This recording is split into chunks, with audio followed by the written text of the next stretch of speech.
देखो, योजनाएं जो होती है ना, स्कीम्स जिसे कहते हैं हम लोग, ये दो प्रकार की मेनली होती है। बार बार स्टूडेंट्स कंफ्यूज होते हैं, कई बार आपको मैगजीन में, कई बार आपको किसी बुक्स में, कई बार किसी नोट्स में, वीडियोस में मिलते रहते हैं, कई अलग अलग टर्म लिखे होते हैं। तो आज समझते हैं उसको कि पहले स्कीम्स होते क्या हैं, मतलब दो प्रकार के स्कीम्स कौन होते हैं। तो अगर स्कीम्स की बात मैं करूं तो कई जगह आपको देखा हुआ मिलेगा, दो दो टर्म लिखे होते हैं और स्टूडेंट्स बड़ा ही कंफ्यूज होते हैं उसमें। एक जगह लिखा रहेगा आपको केंद्रीय क्षेत्र की योजनाएं। क्या लिखा रहेगा? केंद्रीय क्षेत्र की योजनाएं। इंग्लिश में कहते हैं इसे हम लोग central sector scheme. Central sector scheme पढ़ा होगा ना कहीं पर, कई जगह आपने देखा होगा इसको। दूसरा होता है केंद्रीय प्रायोजित योजनाएं। प्रायोजित योजनाएं, इसे इंग्लिश में कहते हैं सेंट्रली स्पॉन्सर्ड स्कीम।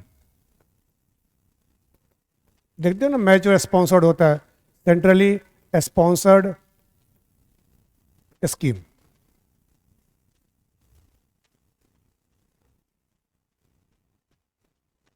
मिला है ना कई जगह आप लोगों को सेंट्रली स्पॉन्सर्ड स्कीम।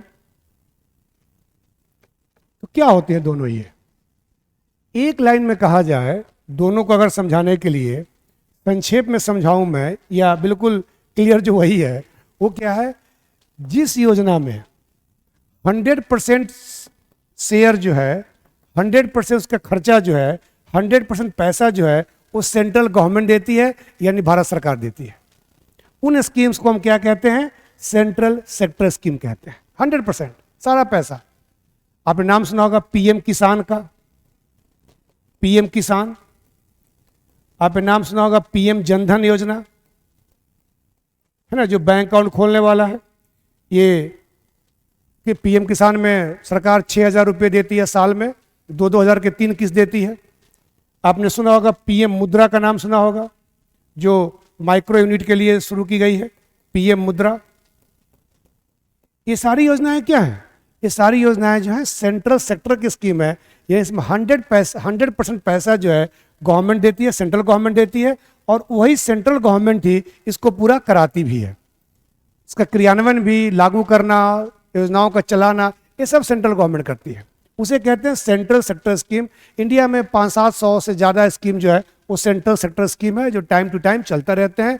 कोई स्कीम एक बार चला, फिर उसको बंद करके नया चलाया गया, ऐसे चलते रहते हैं। और सेंट्रली स्पॉन्सर्ड स्कीम क्या होते हैं? ये वैसे स्कीम होते हैं जिसमें सेंटर स्टेट, केंद्र और राज्य दोनों भागीदारी करते हैं। यानी कुछ पैसा, कुछ खर्चा केंद्र देता है और कुछ पैसा राज्य देते हैं, और इनका क्रियान्वयन जो है, ऑपरेशन जो है, लागू करना जो है, वो मुख्यतः राज्य सरकारें करती है। जैसे आपने सुना होगा मनरेगा, है ना, मनरेगा का नाम सुना होगा। आपने पीडीएस का नाम सुना होगा, जन वितरण प्रणाली। आपने दीनदयाल अंत्योदय योजना सुना होगा। ये सब योजनाएं क्या हैं? इन योजनाओं में केंद्र और राज्य दोनों हिस्सा देते हैं, दोनों कुछ शेयर करते हैं। शेयरिंग का अलग रेशियो होता है, कहीं 90-10 का है, कहीं 75-25 का है, कहीं 60-40 का भी हो सकता है। और डिपेंड करता है स्टेट्स पर, और डिपेंड करता है उस योजना का क्या महत्व है, उसके ऊपर डिपेंड करता है। तो ये दो योजनाएं होती हैं जहां पर भी मिले सेंट्रल सेक्टर स्कीम्स का मतलब होता है इस स्कीम में पूरा का पूरा पैसा केंद्र सरकार दे रही है, सेंट्रल गवर्नमेंट दे रही है।